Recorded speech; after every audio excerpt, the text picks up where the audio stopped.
it's often like when you start to feel more, it doesn't always feel good. That's true. Yeah, yeah. So pain, we've talked a little bit about pain so far, and you had said, in the workshop, turning towards pain. And it's like, what does that even mean? Like, I, who would want to turn towards pain? I know. It sounds completely, I don't know, self-punishing or masochistic or something.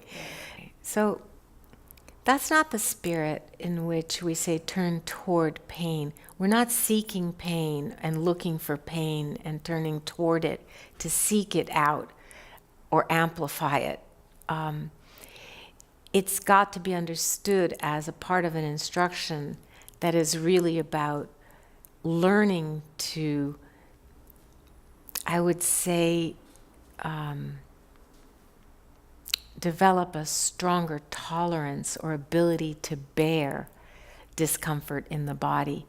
So the instruction would be, when we're practicing, ordinarily, I feel a twinge in my knee and boom, I automatically will shift my posture. And that's what we do. We do that for our well-being and survival.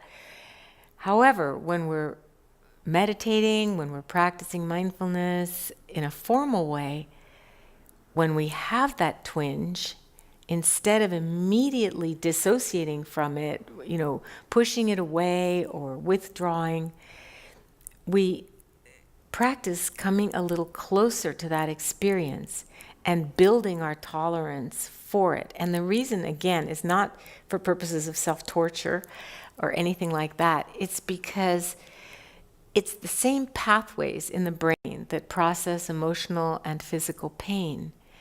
And so when we begin to be less afraid of physical discomfort in the body and learn to approach it, two things can happen.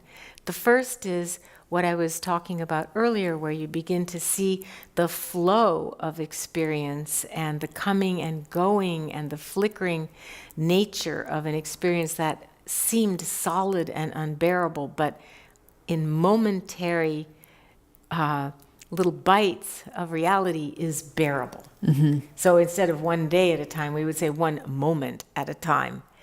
So it's to help with that. But then the other reason is because as we develop a little more tolerance for physical discomfort, it's like a lab where we're studying how to develop a little bit more resilience and ability to be present with emotional discomfort as well.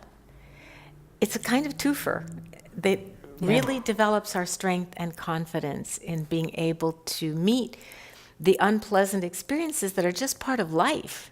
We don't have to seek them out. We don't have to practice austerities because life will bring difficulties to us, inevitably.